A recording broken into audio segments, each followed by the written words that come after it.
Hello guys and I hope you are doing well. Welcome back to our channel. मैं हूं आप लोगों का कोड मास्टर। गाइस आज हम लोगों ने अपनी HTML क्लास नंबर 8 के दूसरे पार्ट को डिस्कस करना है, जिसमें हम लोगों ने ये डिस्कस करना है कि हमारे पास जो हमारी लास्ट लिस्ट रहती थी हम लोग किस तरह से उसको क्रिएट कर सकते हैं और किस तरह से अपनी HTML डॉक्यूमेंट्स में उसे ऐड कर सकते हैं। बेसिकली ये हमारा HTML लिस्ट टैग से मुतलिक हमारे क्लास नंबर 2 है, जिसमें हम लोगों ने ये देखना है कि हमारी जो लिस्ट आइटम होती है उसमें हमारी जो डिस्क्रिप्शन लिस्ट होती है हम लोग किस तरह से उसको क्रिएट कर सकते हैं।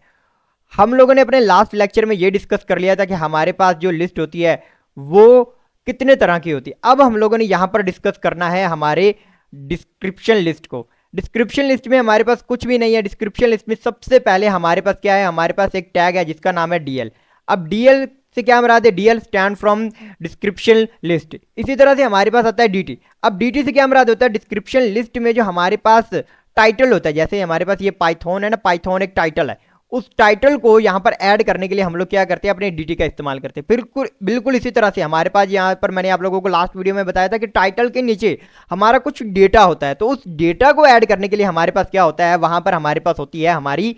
DD। अब DD stand from description list data.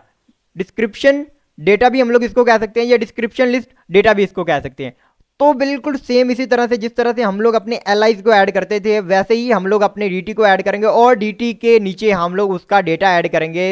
DD की मदद से। तो चलते हैं और देखते हैं कि हम लोग किस तरह से अपनी डिस्क्रिप्शन लिस्ट को अपने HTML डॉक्यूमेंट्स में ऐड कर सकते हैं। सो गाइस मैं यहां पर आ चुका अपने VS कोड में। ये हमारे लास्ट क्लास यानी हमारी लिस्ट ऑन अनऑर्डर लिस्ट से मुतल्लिक यहां पर मैंने कोड किया हुआ है। अब हम लोगों ने क्या करना है, अब हम लोगों ने यहां पर क्रिएट करना है अपना डिस्क्रिप्शन लिस्ट। आप लोगों ने कुछ भी नहीं करना, आप लोगों ने यहां पर लिखना है DL एंड DL के बाद हमारी ये जो डिस्क्रिप्शन लिस्ट है यहां पर क्रिएट हो चुकी है। जी हाँ दोस्तों, यहां पर बिल्कुल सेम उसी तरह से जिस तरह से हम लोगों ने OL और UL किया था, बिल्कुल सेम उसी तरह से हमारी यहां पर डिस्क्रिप्शन लिस्ट क्रिएट हो चुकी है। अब हम लोग क्या करेंगे, यहां पर लिखेंगे अपने DT को। DT stand from description title. और यहां पर मैं क्या लिखूंगा, यहां पर मैं लिखूंगा अपने किसी भी प्रोग्रामिंग लैंग्वेज के मतलब, जैसे मैं यहां पर लिख दूं पाइथन, और पाइथन के नीचे मैं क्या लिखूंगा, DD। और DD के अंदर मैं क्या लिखूंगा, दिस इज इजी प्रोग्रामिंग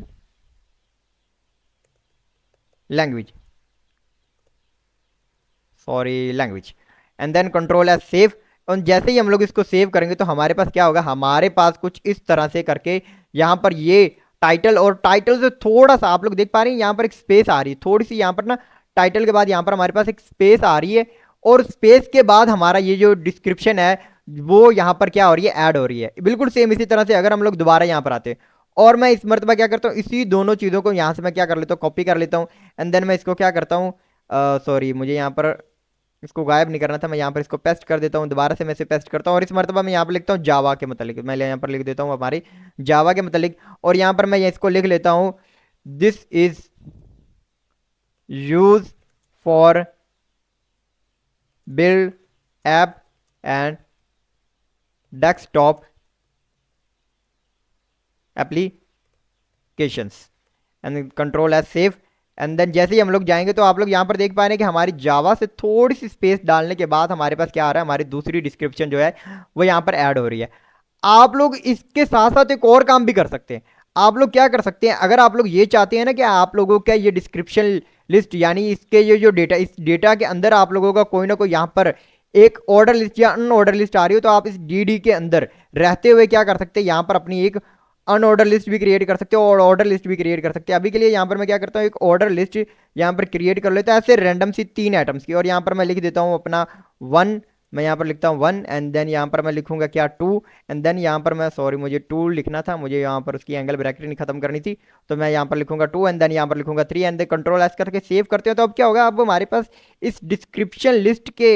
जो हमारे पास ये वाला DD है, इस DD के अंदर हमारे पास क्या आ गई, हमारी एक और लिस्ट आ गई। अब मैं यहाँ पर इसको करता हूँ इंस्पेक्ट पेज, और जैसे ही हम लोग इसको इंस्पेक्ट पेज करेंगे, अभी मैं आप लोगों को एक चीज दिखाना चाहता हूँ कि हमारे पास जैसे ही मैं यहाँ पर होवर करता हूँ तो ये एक पूरा ब्लॉक बन रहा है, ठीक है, ये स्पेस है, ठीक है। आप लोग देख पा रहे हैं कि हमारे पास क्या है, यहाँ पर ऊपर आप लोग यहाँ पर ना देख भी पा रहे होंगे कि यहाँ पर आप लोगों को ऊपर एक डिस्क्रिप्शन थोड़ा सा यहाँ पर आ रहा होगा कि यहाँ पर हमारे पास क्या है, DD और इसका साइज बताया जा रहा है, फिर इसका जो कलर है यानी इसके जो फॉन्ट का कलर है वो बताया जा रहा है, इसके मार्जिन बताया जा रहा होगा, इसके फॉन्ट साइज बताया जा रहा होगा, इसका नेम बताया जा रहा होगा, इसको रोल बताया जा रहा होगा, और बताया जा रहा होगा कि हमारे पास इस वक्त क्या है, कीबोर्ड की तरफ से इसे फोकस मिला हुआ है, और ये पूरे ब्लॉक के अंदर है। जबकि अगर हम लोग बात करें ना जावा की, तो जावा के एक अलग ब्लॉक बन रहा है, जैसे आप लोग देख पा रहे हैं ना यहाँ पर हमारे पास ये ब्लू ब्लू जो लाइन आ रही है ये पूरे ब्लॉक को कवर कर रही है, तो जावा का एक अलग ब्लॉक बन रहा है, जबकि हमारे पास इस डी का एक अलग ब्लॉक बन रहा है। इसी तरह से इधर देखें तो हमारे पास डी का एक अलग ब्लॉक बन रहा है, और ये जो पिंक में साइड पर चीज आ रही है ये हमारी क्या है,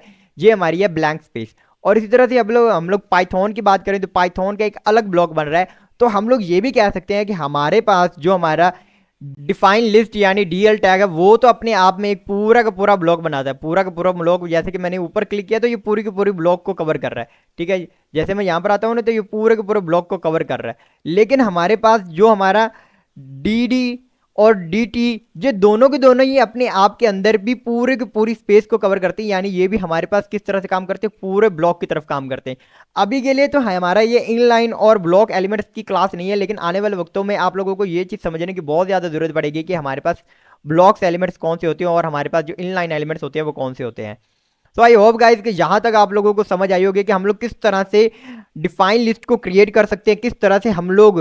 डिस्क्रिप्शन लिस्ट के अंदर रहते हुए अपनी किसी और लिस्ट को ऐड कर सकते हैं, किस तरह से हम लोग डिस्क्रिप्शन लिस्ट को यहाँ पर इंक्लूड करवा सकते हैं। और ये भी बहुत ज़्यादा इंपॉर्टेंट होता है कि आप लोग किस तरह से डिस्क्रिप्शन लिस्ट को ऐड कर लें। जब आप लोग सर्च इंजन ऑप्टिमाइजेशन की बात करते हैं तो आप लोगों का हर वो स्टेप, हर वो स्ट्रक्चर जो आप लोग किसी वेबसाइट के लिए ऐड कर रहे होते हैं उसका स्टेप बाय स्टेप आप लोगों को आना बहुत ज़्यादा ज़रूरी होता है। अगर आप लोगों को वो चीज़ स्टेप बाय स्टेप नहीं आती तो आप लोग वेबसाइट बना तो लेंगे, लेकिन वो वेबसाइट जो होती है वो गूगल के लिए या किसी भी सर्च इंजन के लिए इजी टू फाइंड नहीं होती। तो I hope guys you will like this video. अगर आप लोगों को ये वीडियो बहुत ही ज़्यादा इन्फॉर्मेटिव लगी हो तो प्लीज़ गाइज इस वीडियो को लाइक करना मत कीजिए, और हमारे चैनल पर अगर आप लोग नए हैं तो हमारे चैनल को सब्सक्राइब कीजिए और आने वाले वीडियोज़ के लिए बेल आइकन को ज़रूर प्रेस कीजिएगा।